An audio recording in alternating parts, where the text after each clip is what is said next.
আকর্ষণীয় কিছু মানুষ পছন্দ করে, সিমিলার ক্যাটাগরি আর পছন্দ করে না মানুষ, তো ওটা অনেক চিন্তা করতে যে অভিনয় আর বাস্তব জীবন সম্পূর্ণই ভিন্ন। সাথে বাইরে অনেক সময় আড্ডা দেই বা একসাথে অনেক ঢাকার বাইরেও অনেক শোতে গেছি, অনেকটা সময় একসাথে থাকা হয়েছে। নতুন করে ঝামেলা শুরু হয়েছে বাংলাদেশের দুই তারকার মধ্যে, পরিমণি ও অপু বিশ্বাস। একসময় বনুয়া, তাদের এখন তুলতামুল ঝগড়া।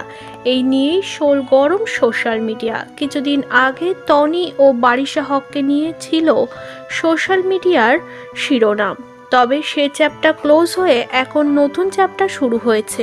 ঈদ ক্যাম্পিং টু নাইট একটি ক্যাপশন দিয়ে বড়সড় বিপদে অপু বিশ্বাস, কারণ অপু বিশ্বাসকে ব্যক্তিগত সহ প্রফেশনাল কাজ সব কিছুতেই আক্রমণ করেছে হঠাৎই পরিমণি।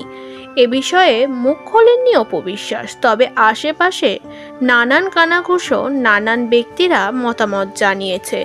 এবার অপু বিশ্বাসের সাপোর্ট নিয়ে পরিমণিকে অপমান করলেন উদ্যোক্তা বারিশা হক।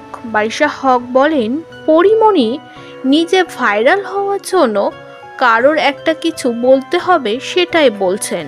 অপু বিশ্বাসকে পরগছা উকুন বলে অপমান করেছে পরিমণি, তবে এই ব্যাপারে কথা বলেছে বারিশা হক। বারিশা হক বলেন, আপুর সাথে আমার খুব ভালো সম্পর্ক। আপুর সঙ্গে আমি ঢাকার বাইরে অনেক জায়গায় সময় কাটিয়েছে, আমাদের বন্ধুত্বর সম্পর্ক।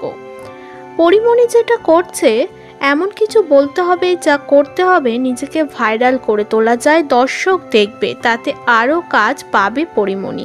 এই জন্যই হয়তো নিজে ভুলভাল এরকম স্ট্যাটাস দিয়েছে একই প্রফেশনের থেকে।